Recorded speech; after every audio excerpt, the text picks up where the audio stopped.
Hoi hoi folks, good morning, good afternoon, good evening, wherever you are in the world. My name's Sean, aka Uncle Frogface, and welcome to the video.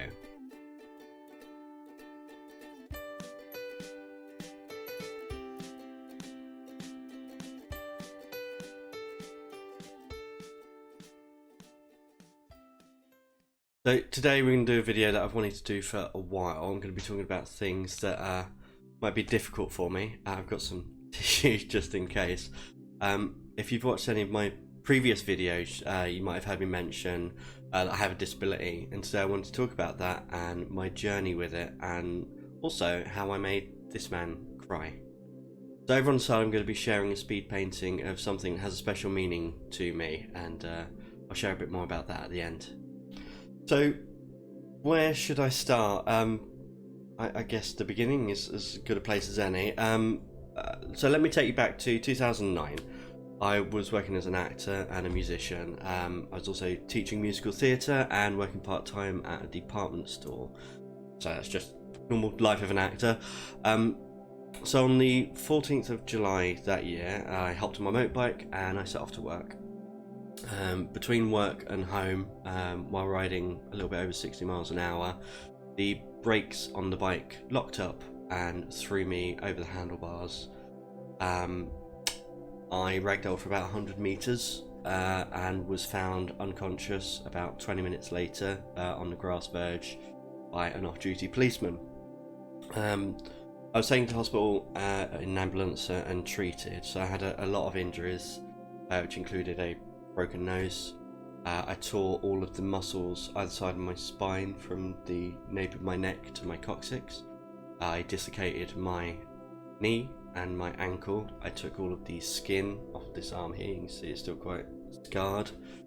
I also they thought I had a severe concussion. It actually turned out later that I bruised part of my brain. And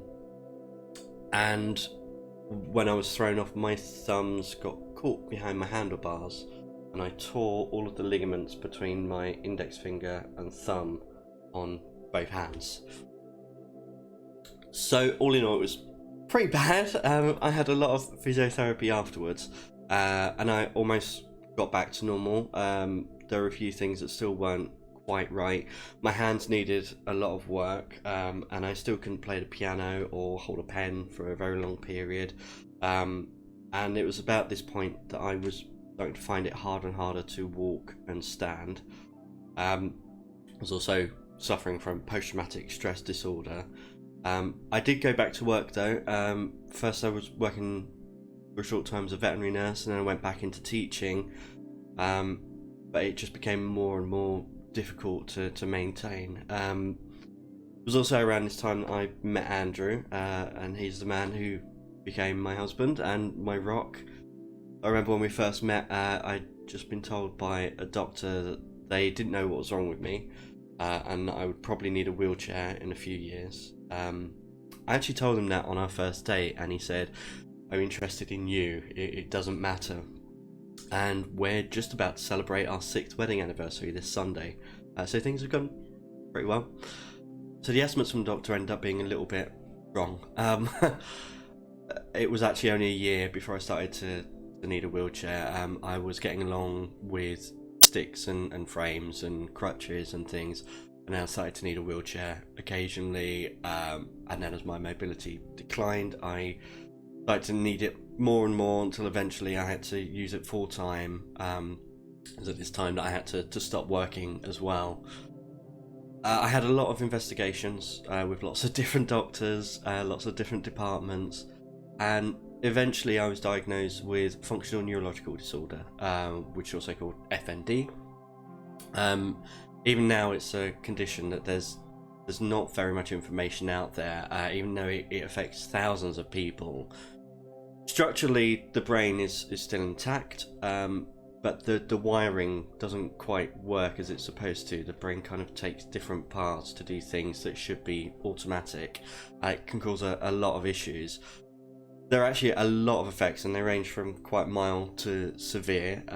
But for me, personally, I had really bad leg weakness and periods of complete paralysis from the waist down.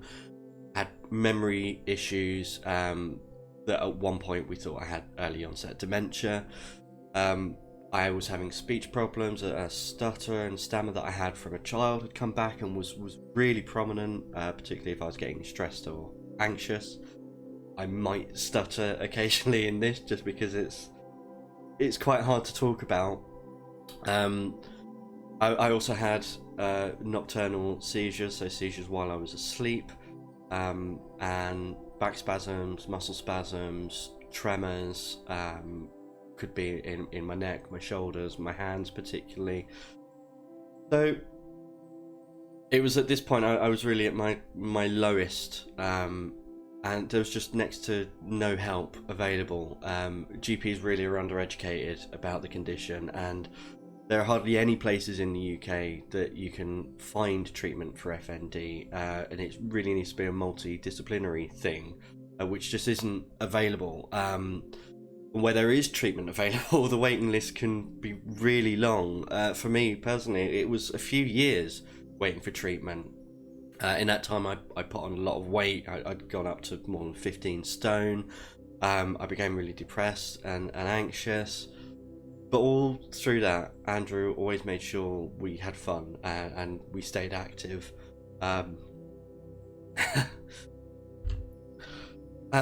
So we joined Parkrun. I do the courses in my wheelchair. We travelled to accessible cities in Europe when we could. Here we are, Disneyland Paris, which is one of our favourite places to go, and great for accessibility if you are in a wheelchair. So you can also see there I'm a lot heavier than I am now. Okay, so that aside, how did I make Jazza cry, I hear you ask?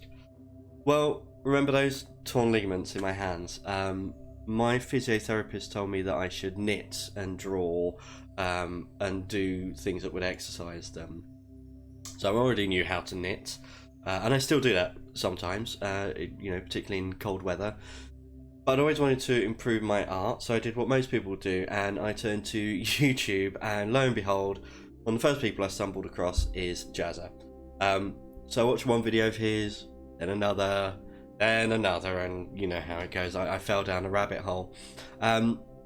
So his love of art was infectious, and it just drew me in. I've always been a creative person, as you can guess from being an actor and a musician. And this just gave me a new way to express that creativity. But more than that, it was an actual life-changing therapy at the same time. I was doing something that was actually improving my health. I told myself at this point as well that one day I'd like to do that. I'd like to inspire other people. And even later, when I started to develop a tremor in my hands and I couldn't even draw a straight line, instead of giving up, I just adapted my style and I started to draw quicker and do faster pieces of art so that the shaky lines were less noticeable. And again, that was inspired mainly by Jazza's speed painting and speed drawing challenges where you do something 10 minutes, 5 minutes, 2 minutes, 1 minute. So a few years ago, Jazza was raising funds for a new studio. And because I was unable to work properly, I wasn't really able to donate, but I wanted to reach out at that point and just say thank you. So I sent him an email, basically explaining some of what I've told you here. And soon after, he released this video. And he couldn't quite keep it together when he read my email, so sorry, Jazza. So, how am I doing today? Well, at the beginning of this year, I received a course of treatment, and that was through January and February, and that gave me tools to cope with FND, and I was treated at Queen Square at UCLH. I'm now able to speak without stuttering, mostly. I can remember things much more clearly. My tremor is almost non-existent. My seizures have receded to maybe having the odd migraine, which is treatable. But nothing more than that. But most importantly, I'm able to walk again, which has been life-changing.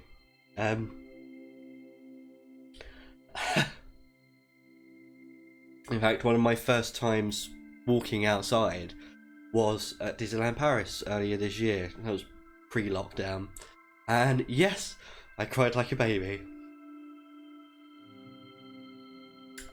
So there will always be the odd day when I'm not feeling 100% and I might have some weakness in a leg, or I might have difficulty finding the right word to say. And disability will always be with me. But every day it's getting easier to manage. And I'm just about to start teaching again. Apologies for the red eyes. I guess what I'm trying to say is, without creative outlets and the support of my husband, I wouldn't be where I am today. I wouldn't have published 2 books, or be selling art online, or even have this YouTube channel. Disability doesn't mean no ability. So my hope is that there are maybe some people out there who are watching who are differently abled or have a condition that makes life a bit more difficult, but that they might be inspired to just create something. Or maybe you've got someone in your life who needs a creative outlet. I'm proof that it really can be life-changing. So that brings me to this painting that's been going on at the side here. So the koi fish represents overcoming adversity. In the legends, when a koi fish swims upstream and it reaches the source of the river, that's when it can become a dragon. So even though the flow of water hasn't been the easiest, and I'm not quite a dragon yet, I'm still swimming upstream. Maybe one day I'll get there. And now that I'm a snotty, weepy mess, I really hope you enjoyed this video, and maybe that you've even learned a little something. Don't forget to like and subscribe. Comment down below if you're feeling brave. And until next time, goodbye.